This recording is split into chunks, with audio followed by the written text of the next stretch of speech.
Здравейте, приятели! От автокъща DriveZone Сливен. Днес искам да ви покажа едно бижу, което имаме тук на плаца. И това е BMW X6 2016 година. Тройка дизел, X-Drive. Колата не е на въздушни възглавници, на пружини, дигиталното табло, 5-местна, М-пакет, хубава джанта, хубава гума. Буквално колата няма никакви забележки по нея.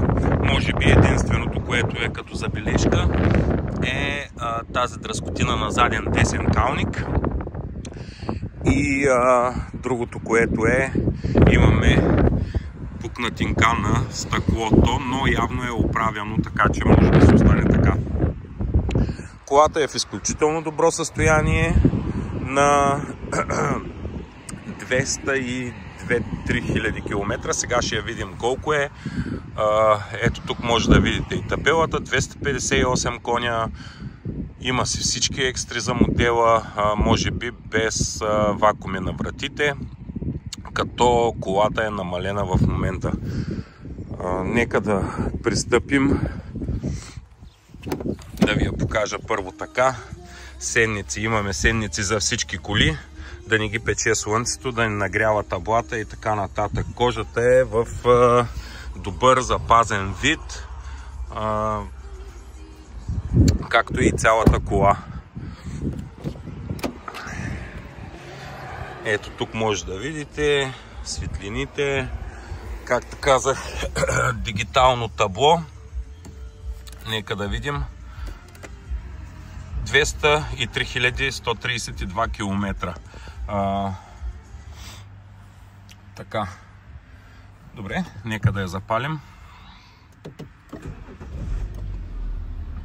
Сервис след 13 000 км, но както казваме на всеки наш клиент, препоръчваме след закупуване на кола от нас тя да бъде обслужена, защото ние също ги купуваме колите от чужбина, т.е. колата е нов внос, колкото и да гарантират, колкото и да ни казват колата е обслужвана, най-добре е да си обслужите вие.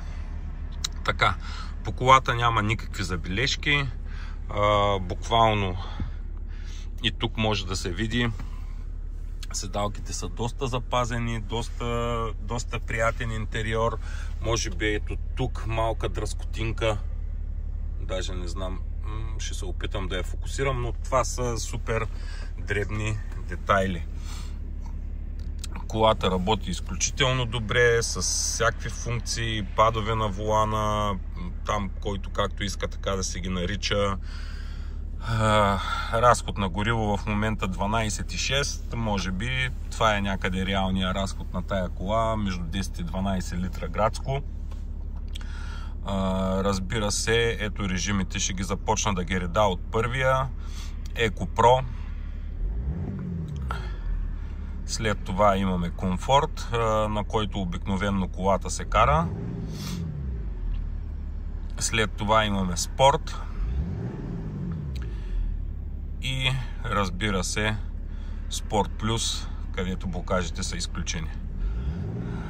Така, връщам колата в режим комфорт. Така, навигация, нека да видим. Ето е актуалната карта. Сливен, Банско шосе номер 34, автокъща DriveZone. Тук се намираме ние.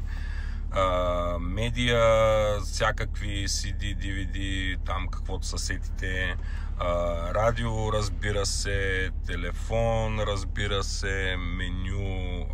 Ето тук може да видим всичко, което си има. Нека да видим информация за колата. Ето, виждате, нищо не свети от грешки или нещо в дясната страна на екрана, но пак казвам, колата трябва да бъде обслужена. Жабка, няма какво да показвам повече. Ето, AUX, USB, тук спускане под наклон, паркинзи, всичките си работи, автоматична ръчна, нормална ръчна, общо взето каквото се сетите. Има по тази кола, разбира се, секунда да фокусирам, ако дали въобще ще може, бутончето за бутончето за старт-стопа е ето тук, откъдето може да го изключите. Общо взето колата е доста читава, доста чиста, няма никакви правения от нас, няма нищо, което да сме правили по нея. Ако желаете този автомобил, заповядайте при нас в автокъща DriveZone, Сливен, Банско шосе номер 34. Автомобилът може да бъде закупен и на лизинг, както с доказан, така и без доказан доход. Не се притеснявайте да се обадите на посочените телефони и да разговаряме, за да може да ви направим най-добра оферта. Това е от мен. Това бижу си търси нов собственик, който със сигурност ще остане доволен от автомобила.